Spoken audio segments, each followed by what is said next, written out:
ረመዳን የሱፍ ተቀይሮ የሚገባው ተጫዋች የቤኒሻንጉል ክልሏ መዲና አሶሳ ከተማ ያፈራችው ተጫዋች ነው።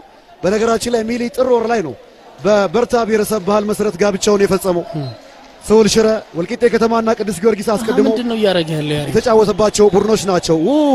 ምንድነው ያረጋ ምን አይነት ለእድገቱ አላቅም እንቅፋት የሚሆን ነገር ነው። አዎ ራሱ ገብረመድህን ናቸው ለተጫዋቹ ትልቅ መታየትና አቅም ምክንያት የሆኑት። ግን ያደረገው ነገር ፍጹም ተገቢነት ያለው አይመስልም። ከአንድ ወጣት ተጫዋች ፈጽሞ የማይጠበቅ እንግዲህ ይሄ የለበሰውን መለያ ነው ወርውሮ የገባውና ታዳጊ ተጫዋች ነው።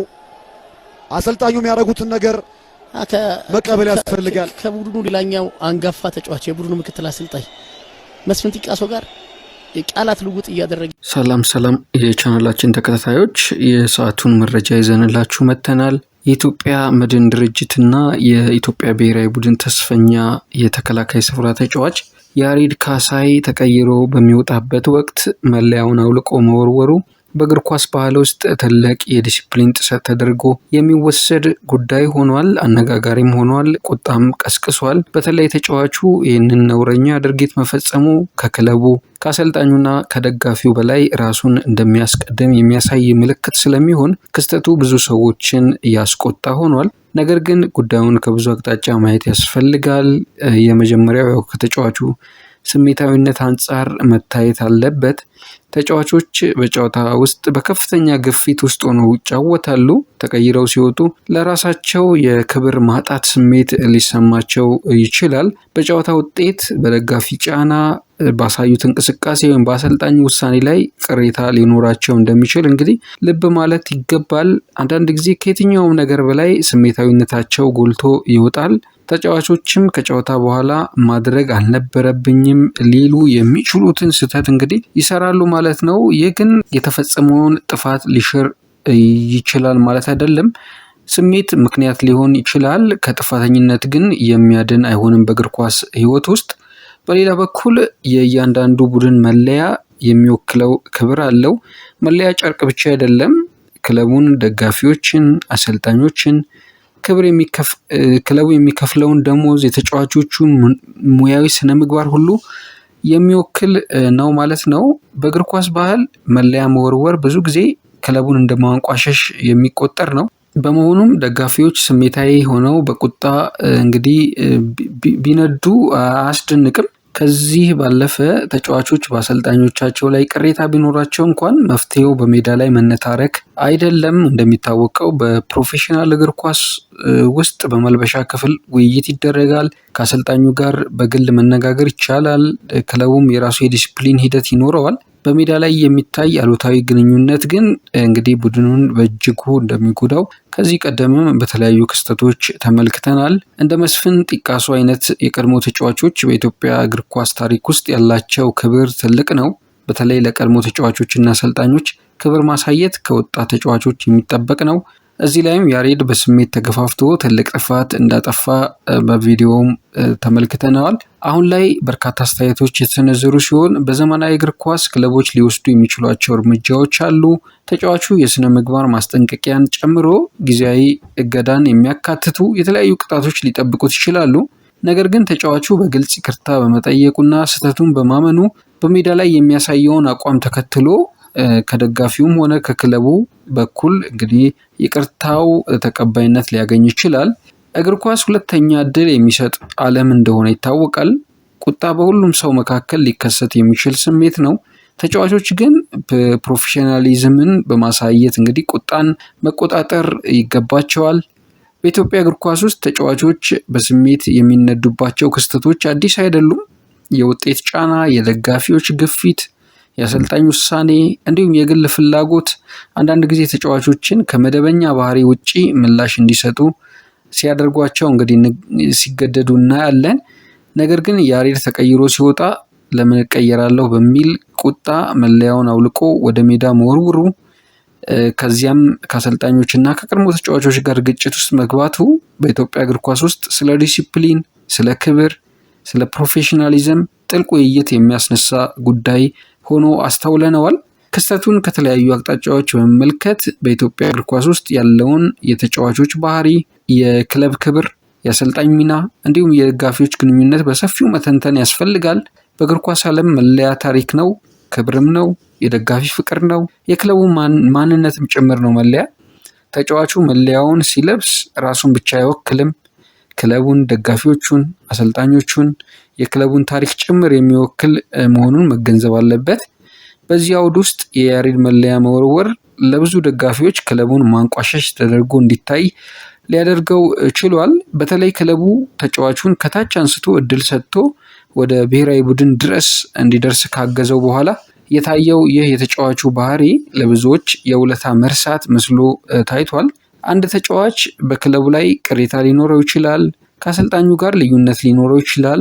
ነገር ግን መለያውን መወርወር በፕሮፌሽናል እግር ኳስ ውስጥ ከባድ የዲሲፕሊን ጥሰት ተደርጎ ሊወሰድ ይችላል። ለተጫዋቾች ጨዋታ ስራ ብቻ አይደለም፣ ህይወታቸው ጭምር ነው። አንድ ተጫዋች በሜዳ ላይ እያለ እንግዲህ ለመሸነፍ አይደለም የሚጫወተው ይታወቃል። ራሱን ለማሳየት፣ ደጋፊውን ለማስደሰት፣ ወደ ብሔራዊ ቡድን ለመግባትና እንዲሁም ከዚህም አልፎ ወደ ውጭ ሀገር ለመሄድ ጭምር እድልን የሚፈጥርለት እንደሆነ ይታወቃል። ስለዚህ በጨዋታ መካከል ተቀይሮ ሲወጣ በተለይም ጥሩ እየተንቀሳቀሰ እንደነበር ካመነ ቁጣ ሊሰማው ይችላል።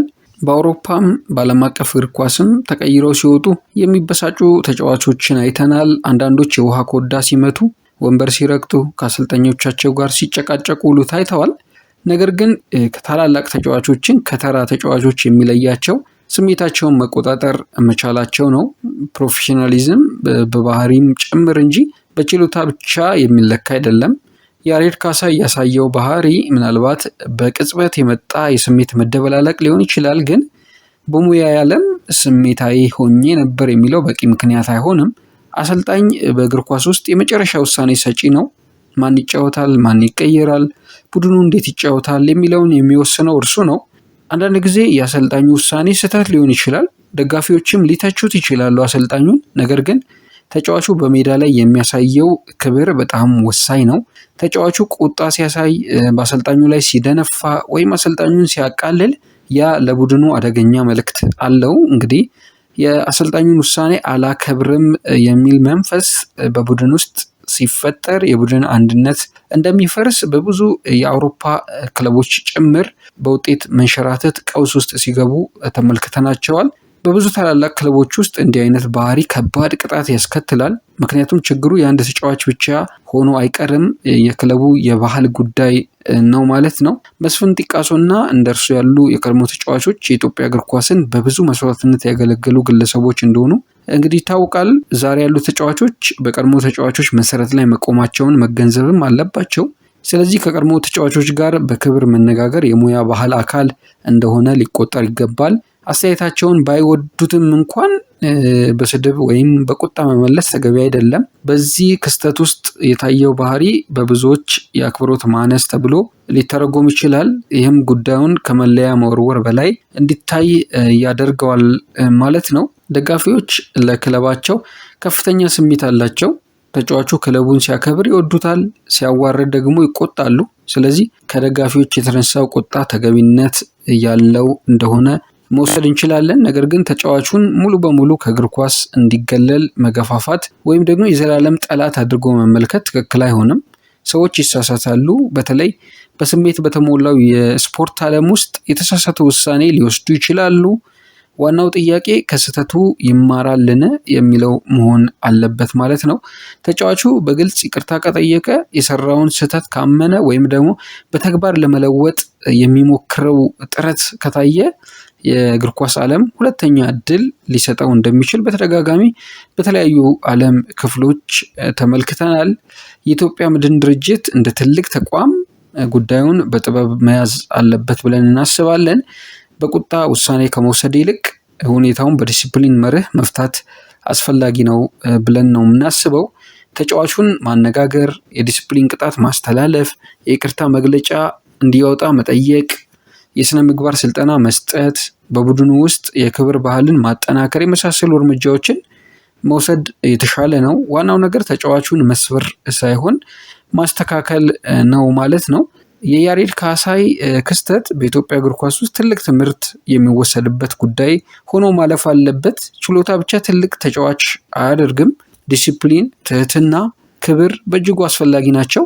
ተጫዋቾች ስሜት እንዳላቸው መረዳቱ እውነት ነው ለሁላችንም። ግን ፕሮፌሽናሊዝም ማለት በቁጣ ጊዜም ቢሆን ራስን መቆጣጠር መቻል መሆኑን መገንዘብ ያስፈልጋል። መለያ መወርወር ቀላል ሊሆን ይችላል። የደጋፊን ክብር መመለስ ግን እጅግ በጣም ከባድ ስራ ነው ማለት ነው።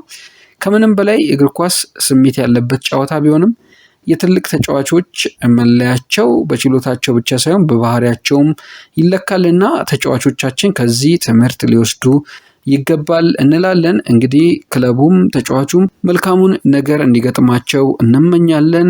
ውድ የቻናላችን ተከታታዮች ቻናላችንን ለሌሎች እንዲደርስ መረጃዎቻችንን ላይክ፣ ሰብስክራይብ እያደረጋችሁ አብራችሁን ሁኑ እንላለን። በሌላ መረጃ ዳግም እንገናኛለን። ሰላም።